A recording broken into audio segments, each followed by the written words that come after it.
आज फिर अपने दो टेस्टों का दौरान करेंगे डीटीएस सेकंड के आधार पर। इतिहास के दो पार्ट हैं, एक पार्ट उपनिवेशवाद और देहात और एक है विद्रोही राज। ठीक है, 1857 क्रांति वाला। ठीक है, तो देखो प्रश्न के आधार पर शुरू करते हैं अपने। पहला प्रश्न है, अमेरिका में गृह युद्ध कब शुरू हुआ? 1861 में शुरू हुआ था। और अपन गृह युद्ध की बात करें तो इसका मतलब कैसे है कि जब गृह युद्ध शुरू हुआ अमेरिका में, तो वहां क्या हुआ, जो ब्रिटेन में मिलें थी ना, सूती कपड़े की मिलें थी, उनके लिए कपास की आपूर्ति अमेरिका से होती थी। गृह युद्ध होते ही वहां कपास का उत्पादन बंद हो गया, और कपास का उत्पादन बंद हुआ तो कपास की आपूर्ति कहां से करें, ये समस्या हो गई जो ब्रिटेन में उद्योगपति थे उनके लिए। तो उन्होंने भारत को चुना, भारत को चुना और भारत में कपास मंगाने लग गए। यहाँ जो काश्तकार थे, किसान लोग थे, उनको अग्रिम देने लग गए, खूब पैसा मिलने लग गया।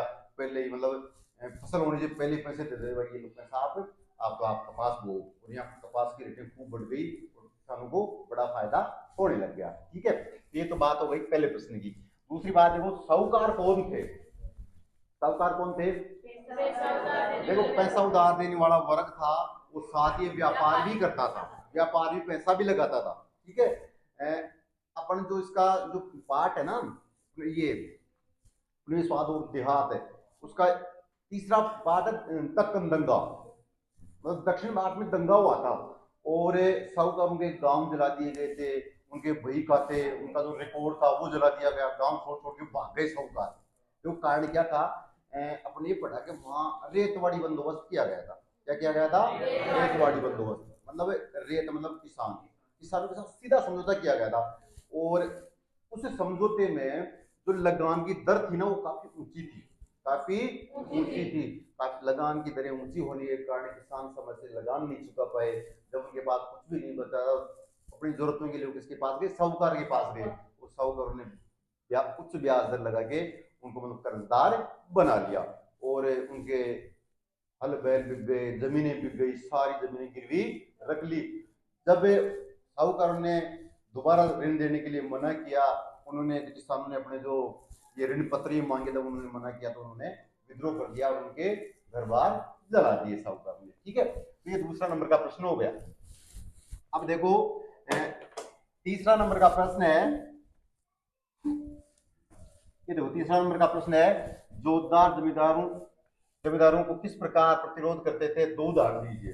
जोतदार थे ना, जोतदार, वो कैसे विरोध करते थे? किसका? जमींदारों का। देखो, जमींदार जोतदार वाली बात जो फर्स्ट पार्ट है पार्ट का, और इस्तेमारी बंदोबस्त है। जब बंगाल के ऊपर अंग्रेजों का कब्जा हो गया, कब्जा होने के बाद उन्हें जो पुरानी व्यवस्थाएं थी उनको समाप्त कर दिया, नई व्यवस्था चालू की। ठीक है, तो पूरा विश्व की भी नई व्यवस्था चालू की थी, और वो थी कौन सी? इस्तेमारी बंदोबस्त, जिसको स्थायी बंदोबस्त भी कहते थे। 1793 में governor general Lord Cornwallis Cornwallis उनको चालू किया था। ठीक है, और ये स्थायी था, परमानेंट था। मतलब जो लगान की दरें थी ना, वो लंबे समय के लिए तय कर दी गई थी, उसमें कोई बढ़ोतरी नहीं थी, इसलिए लगान की दरों को काफी ऊंचा किया गया था, ऊंचा तय किया गया था। और समझौता सीधा जमींदारों के साथ किया गया था। लगान किसको वसूल करना था? जमींदारों को। जमींदारों को एक तरह से ठेका दिया गया था, आपको 10 गांव है, इनसे इतनी लगान वसूल करके आपको ईस्ट इंडिया कंपनी का जमा करवाना है। ठीक है, तो लगान की दर ऊंची थी, लगान की दर ऊंची होने के कारण वो समय से लगान नहीं चुका पाए। तो देखो, वहां समझौता किसके साथ किया गया था? जमींदारों के साथ में। तो जमींदार शहर में रहता था, जबकि जोतदार गांव में रहता था। जोतदार क्या था? एक प्रभावशाली वर्ग था, वो किसानों को जब जरूरत पड़ती थी पैसा भी उधार देता था, बड़ी जमीनें हुआ करती थी उनके यहाँ, उनकी जमीन के ऊपर किसान काम करते थे।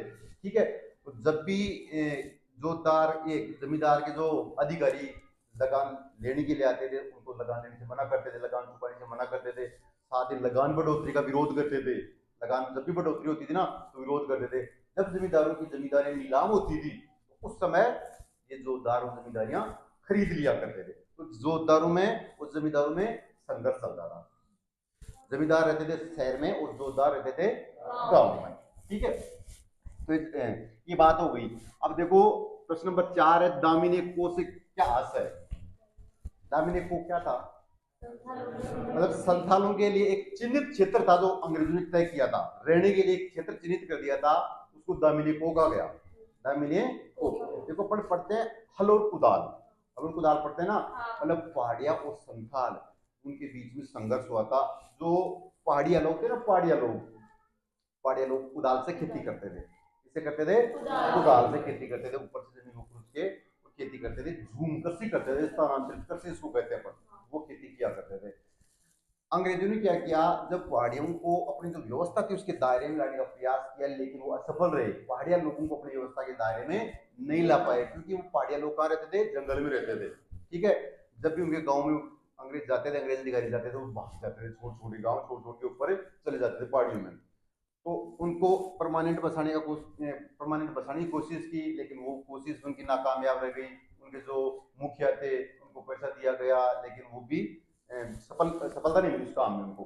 तो उन्होंने देखा यार एक ऐसा वर्ग होना चाहिए जो परमानेंट खेती करे, जंगलों को साफ कर दे, साफ करे, खेती योग्य बना ले। क्योंकि आदिवासी लोग तो जो जंगल थे ना, जंगल को तो अपना पुश्तैनी अधिकार मानते थे, देवताओं की तरफ पूछते थे उस जंगलों को, तो उनको हाथ नहीं लगाते, हरे पेड़ों को नहीं काटते थे वो। तो उन्होंने संथालों को चुना, किसको चुना? संथालों को। संथाल तेज गति से साफ करते थे जंगलों को साफ करते थे। उन्होंने संथालों को बंगाल से बुलाया, बंगाल से बुला के दामिनी को में बचने के लिए चिन्हित कर दिया, भाई आप ये जमीनें हैं, इन जंगलों को साफ करो और आप खेती करो, आपसे शुरुआत में लगान नहीं लिया जाएगा, ये कह दिया। तो उधर ये हल से खेती करते थे, तो हल प्रतीक किसका था? संथाल का। उदार प्रतीक किसका था? पहाड़ियों का। अब उस इलाके में जब संथाल आए ना, तो उनके आपस में झगड़ा हुआ। इसको हल और कुदाल का संघर्ष कहते हैं, हल और कुदाल का संघर्ष कहते हैं।